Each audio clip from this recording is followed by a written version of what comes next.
Hello everyone out there watching this interview. Our guest today is Gwendolyn Burchell MBE, a philanthropist, the founder and the head of United Aid for Azerbaijan and Enjoy Chocolate, a chocolate company aimed towards raising funds for children with disabilities, and much more. Dear Gwen, hello and thank you for doing this interview with us. You're welcome. My first question to you is a tough one. How are you doing? All things considered, very well, thank you. Yeah. Anyways, let us get to the next question. As many may and should know, you are the founder of United Aid for Azerbaijan. You have done and keep doing so much for our country, but why Azerbaijan? What is the reason you chose us over any other country? I actually these days think Azerbaijan chose me. I came here when I was not much older than you, on an adventure. I'd been traveling, I'd heard a lot about Azerbaijan. I thought I'll come and see the country for myself, and as soon as I got off the airplane I knew I was where I should be. It was just a deep feeling, and I just started, I spent a few months here getting to know the country, traveling around, and understanding more of what I could do, what I could contribute, and I was young, I didn't have many sort of skills or experience, but I had I had energy and enthusiasm, and back then Azerbaijan was in a really tricky situation. I obviously broke up with the Soviet Union, the subsequent war with Armenia, and so there, it was a really desperate place back then, and I like to help, so it just went from there. Yeah, a journey. Absolutely. Another question that some may find interesting is, how did it all start? It's basically a follow-up question. As far as I have researched, you did not have a lot of resources and support at the very beginning of your journey with UAFA. Yet you never gave up, and look at where you are now. What was your main motivation? The main motivation is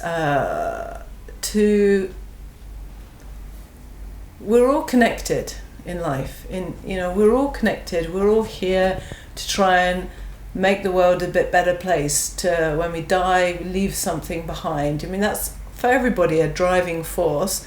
For some people it's about making a lot of money and buying really expensive stuff. Everybody has different motivations. For me, it's like, I know that I'm a strong person, and if I can use that strength to help other people, then I feel comfortable with myself. So some people say it's altruism. I don't believe in altruism. I think everybody is inherently selfish, and so I'm being selfish because it makes me feel good to be able to use my strength to help other people. So it's pure selfishness, really. Just being able to go to bed each night and think, yeah, I've done something today. Yeah. That's an interesting point. And as a follow-up question, what in your opinion is the secret to success, and what has led you to such a success? I think with success, you're never a step far away from failure, but with every failure, you're learning something. So every failure is also a success. I don't define success in terms of money or possessions or anything like that. I suppose success is when you set up when you create an objective, like, I'm going to achieve this, and you achieve it.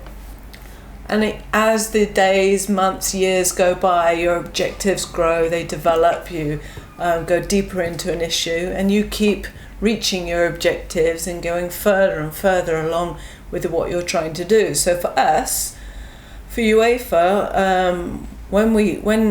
what first started this was walking into a children's institution and seeing hundreds of children with disabilities lying in bed in terrible condition, and wanting to change that situation, wanting to make sure that that never happens to a child again. Yeah, and that takes years and years and years to achieve, because why a child ends up in that situation is a systemic issue. It's an attitude issue. It's a result of so many different things. So there are so many variables that you have to address and work on. And so that's what we do. And so each little step of success takes us to the next stage, and we just keep going. Yeah, true. So, as you may have already noticed, I did a lot of research prior to the interview. I have found the official UAFA Azerbaijan YouTube channel and watched a lot of videos on there. So, my next question to you is, how was it like meeting the Queen of England? Oh, yeah, very nerve-wracking, of course, because it's the Queen, you know. Yeah. My biggest regret is that I didn't write down afterwards what we talked about. She asked a lot of questions, actually. That's why she's the Queen. She's so well prepared. She listens and talks and is interested. But yeah, that's a memory that will never leave me, never leave my parents. They were so proud. Yeah, it's something special. So I'm really glad I had the opportunity. And as well, for Azerbaijan, you've got to think, I got that award for my work in Azerbaijan. So when I was introduced as Gwen Burchell, MBE for special services to special education in Azerbaijan, that's kind of cool that to hear the country being mentioned in Buckingham Palace to the Queen. I think it was a great experience. Yeah. Also, my research has also led me to some interesting facts about you. For example, as far as I know, you're a tennis player. For how long have you been playing? Yeah, I played since school days. I wouldn't call myself on any level a tennis player, but I love it, you know. It's one of those amazing games that's just so much fun. But tennis does terrible things to your knees, and that's why most tennis players don't have a very long career, the professionals, because it destroys your body. So I haven't been able to play for quite a while now after my knees got hurt. You know. Oh. Yeah, you're young now. Look after your knees. Yeah. Be careful. Yeah, but I actually get it because I used to take tennis classes. Yeah. Oh, it's just the best game in the world. Yeah. Yeah. So, when I started my research for this interview, I felt like not enough people knew about the amazing things that you and UAFA have done and keep doing. Do you believe that more people should know about your organization? It's not a belief, really. If people are interested, they're going to find out. You know, that's always the first step to learning anything, is being interested in something. So who is interested will always go and learn. You found out because you got interested, and you're sharing it with other people, and some will be interested, some will not be interested, but that's their choice, and those who are will also learn something more. I think those people who really want to support development of life in Azerbaijan are the people who are interested and will find out who do find out and learn about us. So yeah, the more people who want to get involved and support, the best. Yeah. I wish more people get interested. Well, that's why we do these types of interviews, isn't it? To just share it, you know, raise awareness, and ask more people to get involved, because it doesn't take much to get behind a cause. It really doesn't. You know, maybe some people think they haven't got anything to contribute, but a little bit of time or a little bit of interest is a big contribution. So yeah, the more people who get inspired and want to support not just us, but do their own projects, for example, but to help other people. We're all here, we all survive through helping each other. So the more people that use more of their time to help others, better life is for everybody. True. So other than UAFA, you are the head of another company, Enjoy Chocolate. Mm-hmm. The Enjoy Chocolate range was developed with the aim of helping to raise funds for UAFA's work with children with disabilities. Mm-hmm. And during its first two years, Enjoy has generated approximately 50,000 AZN in sales minutes. So my question to you is, how did it all begin? Right. And who came up with this brilliant idea? And was it hard to bring it to life?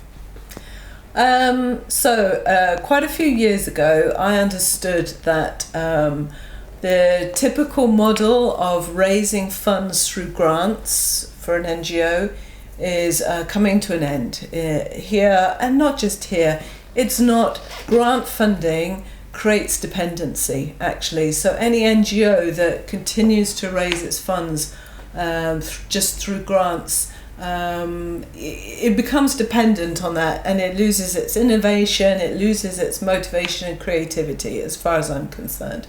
And so what I wanted to do was shift more to the social enterprise approach of sustainability, and tried with different ideas, different types of businesses, and then I remember one summer sitting and thinking, what do people in Azerbaijan like?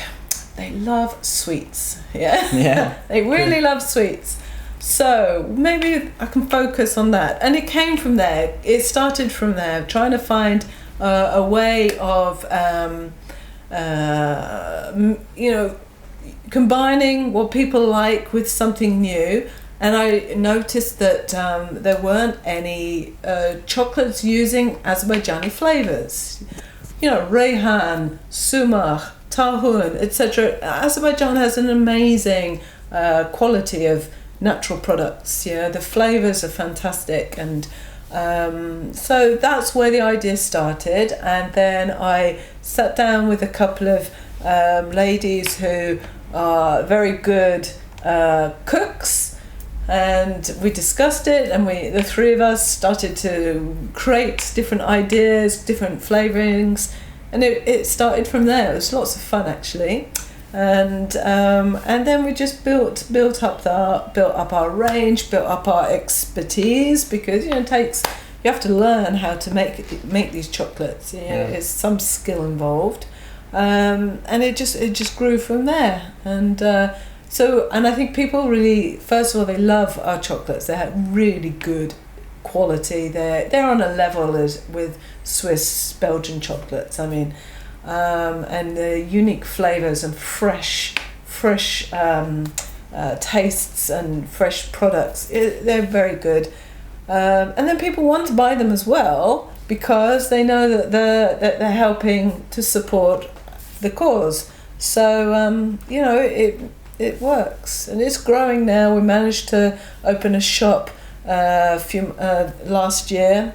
So now we're building the business, and we hope that it will really, really start to take off, start to generate very good level of profit to help the kids that we work with, maybe even go abroad, export, so take the flavors of Azerbaijan to other countries.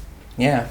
I've actually seen the website, and it looks very, very professional and high quality. Oh no, these are high quality chocolates. They're not amateur. They're not... you have to come to the shop, taste them. Yeah, probably. And my final question to you, probably, what are your future plans? How do you see your companies 5 years from now? And what are some goals that you strive to achieve in the nearest future? Well,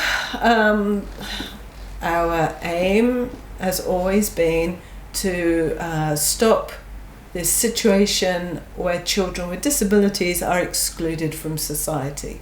Every child is a child first. Every child has not just rights, but human desire to be part of life.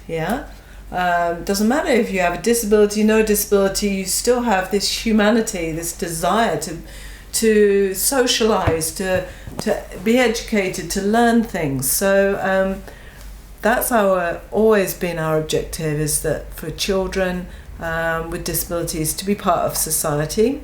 And this is happening more, it's growing, it's developing. So we work very closely with the state, with the ministries and relevant state bodies, bringing our skills, our expertise to help them build a new system that moves away from exclusion to inclusion.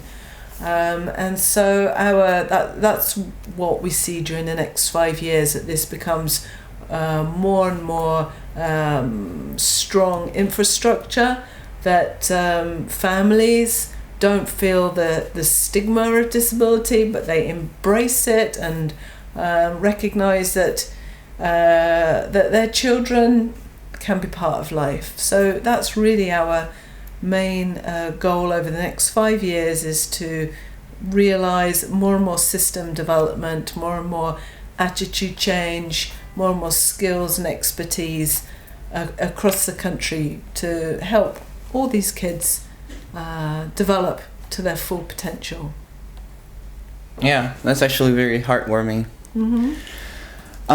So that's about it for today. Thank you for tuning in, and thank you for You're welcome. spending your time and doing this interview with us. Thanks for your interest, and good questions as well. I Thank you. enjoyed answering them, and yeah, good luck with your magazine. Yeah, thank you. Okay. Okay, I think, yeah.